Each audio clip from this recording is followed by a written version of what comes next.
जय श्री राम दोस्तों। एक राजा के राज्य में एक अध्यायी ब्राह्मण था, स्वघोषित महापंडित। एक दिन वह राज दरबार में जा पहुंचा। राजा ने उसका उचित सत्कार किया, फिर आने का प्रयोजन पूछा। ब्राह्मण ने कहा, महाराज, मैंने समस्त धर्म ग्रंथों का गहन अध्ययन कर लिया है। आपको ज्ञान की आवश्यकता होगी, इसलिए मैं अब आपको भागवत की शिक्षा देना चाहता हूँ। मुझसे योग्य व्यक्ति इसके लिए नहीं मिलेगा। ब्राह्मण की बात सुनकर राजा मुस्कुराया। वह समझ गया कि इसने शास्त्र सिर्फ पढ़ा है, समझा नहीं। ज्ञानी आत्मचिंतन करते हैं, अपने विद्वता का स्वयं बखान नहीं करते। राजा ने ब्राह्मण से कहा, आचार्य, अभी आपकी शिक्षा पूरी नहीं हुई। मेरे विचार से अभी आपको और भी गहन अध्ययन मनन की आवश्यकता है। आप परिपक्व होकर मैं शिक्षा ग्रहण करूंगा।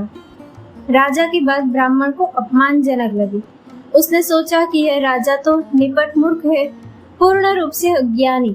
भला जिसने भागवत का एक एक शब्द रटा हो, उसे और अधिक अध्ययन की क्या आवश्यकता। पर चूंकि उसे राजा के यहाँ नौकरी चाहिए थी, इसलिए उसने राजा की बात का विरोध करना उचित नहीं समझा। अतः वह चुपचाप अपनी कुटिया पर लौट आया। वह और मनोयोग से भागवत का अध्ययन करने लगा। कुछ दिन बाद वह फिर राज दरबार में उपस्थित हुआ। राजा ने उसे कहा कि अभी कुछ और अध्ययन कर लो। इस बार ब्राह्मण को राजा पर क्रोध आ गया। वह कुछ कहना चाहता था, लेकिन राजा के दंड की आशंका से चुपचाप लौट आया। घर जाकर वह राजा की बात पर गंभीरता से सोचने लगा।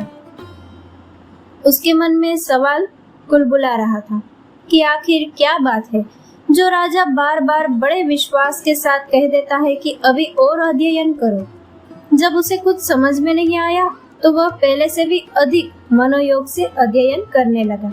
धीरे धीरे उसे गूढ़ अर्थ समझ में आने लगा, शास्त्रों का मर्म समझने लगा। अब उसके मन में धन और यश प्राप्ति की इच्छा ही मिट गई। उसका अहम भाव घटने लगा। अब अपनी सुविधाओं के लिए वह राजा के आश्रय में जाने की बात ही भूल गया। जब बहुत दिनों तक ब्राह्मण राजा से मिलने न आया तो राजा उसे खोजने निकला। बहुत खोजने के बाद वह ब्राह्मण मिल ही गया।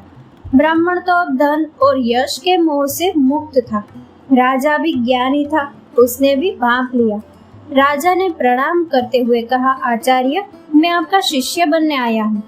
अब आप धर्म ग्रंथों के पारंगत विद्वान बन चुके हैं। ब्राह्मण ने उत्तर दिया, राजन, आपको ज्ञान के लिए किसी के पास जाने की आवश्यकता नहीं है। सच्चा ज्ञान तो आपने मुझे दिया है। स्वाध्याय का पाठ मैंने आपसे सीखा है। आप मेरे गुरु हैं। ज्ञान शास्त्रों के रटने से नहीं आता, उनका मर्म समझने से आता है। धर्म शास्त्रों की रचना कपल कल्पना से नहीं हुई है, सतत साधना से हुई है। साधना से उपजी बात को समझने के लिए तो साधक बनना पड़ेगा। दोस्तों, इस कथा को लाइक, शेयर और हमारे चैनल को सब्सक्राइब करना ना भूले। जय श्री राम।